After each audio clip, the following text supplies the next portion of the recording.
반갑습니다. 용할 양식 구독자 여러분, ESF 박지원 간사입니다. 오늘 9월 21일 다 이유가 있다 라는 제목으로 에스겔서 14장 12절에서 23절까지의 성경 말씀을 나누고자 합니다. 오늘 본문은 14장 앞부분에서 시작된 여호와의 말씀이 같은 맥락을 이어가면서도 다른 내용으로 전해집니다.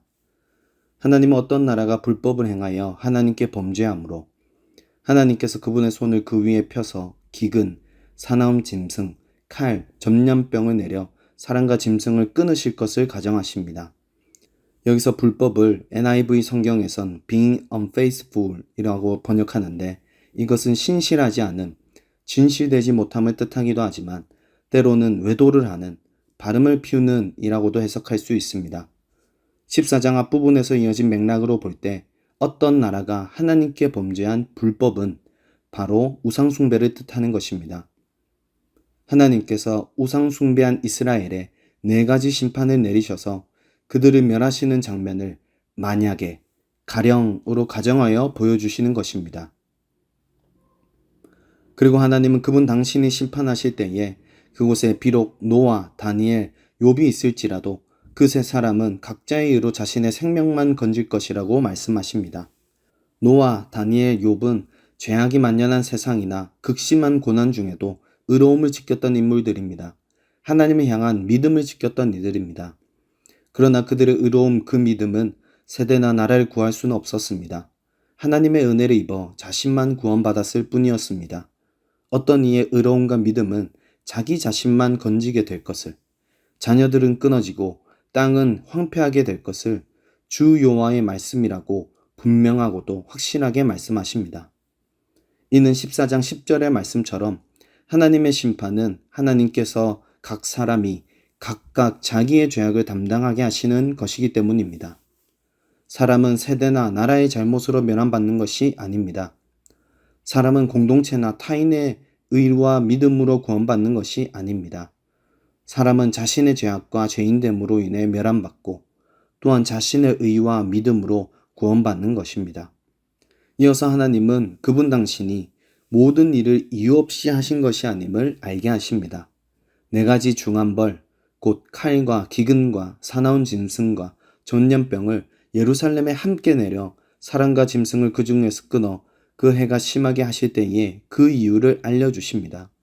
그 이유는 바로 세대가 바뀌고 나라가 달라져도 여전한 그 행동과 소행에 있습니다.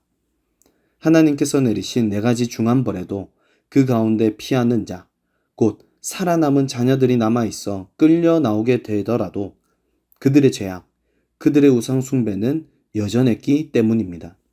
심판을 받게 될 이스라엘, 예루살렘은 결코 무고하지 않았습니다. 그 조상들뿐 아니라 그 자녀들까지 각각이 죄악의 당사자였습니다. 멸함받아 끊어진 자들도, 그 멸함에서 살아남은 자들도 모두 심판받기 마땅한 이들이었습니다. 그리고 그들을 멸하실 하나님은 결코 불의하지 않으셨습니다. 하나님은 공의로 합당한 심판을 내리신 것이었습니다. 의를 내버려 두지 않으시고 악을 모른 척하지 않으셨습니다. 그리고 이것이 우리에게는 위로가 됩니다. 죄악에 대한 묵인이나 죄인에 대한 방임이 아니라 적극적이고 의로운 개입과 간섭이 우리에겐 위로가 됩니다. 하나님의 심판은 모두 이유가 있는 것이고 그 이유 있는 심판이 우리에겐 위로입니다. 그 위로는 바로 우리가 죄악에서 돌이켜 다시 하나님과의 관계를 회복하는 것입니다. 우리는 간혹 우리 스스로를 무고하다고 여깁니다. 이 사회의 죄악과 공동체의 잘못은 나와 아무런 관련이 없다고 여깁니다. 그러나 어쩌면 그것은 우리의 비참한 바람일지도 모릅니다. 이 사회와 크게 다를 것이 없는, 그 공동체와 결코 무관하지 않은 나 자신을 직시하는 것이 너무 두렵고 씁쓸해서 고개 돌리고 있는지 모릅니다. 우리는 때로 우리 스스로를 사람들 사이에 숨깁니다. 다른 이들의 선행과 선의에 묻어가려고 합니다. 특정 단체나 모임의 의로움과 믿음이 나 자신의 것인 것처럼 자신을 드높입니다. 이것은 좋은 부분뿐 아니라 나쁜 부분도 마찬가지입니다.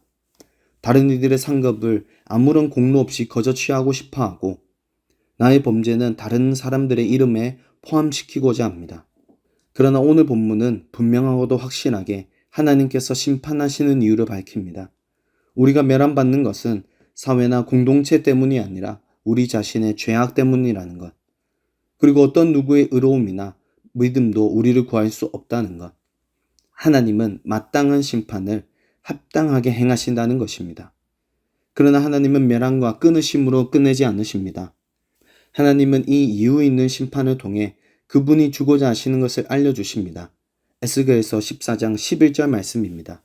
이는 이스라엘 족속이 다시는 미혹되어 나를 떠나지 아니하게 하며 다시는 모든 죄로 스스로 더럽히지 아니하게 하여 그들이 내 백성으로 삼고 나는 그들의 하나님이 되려 함이라.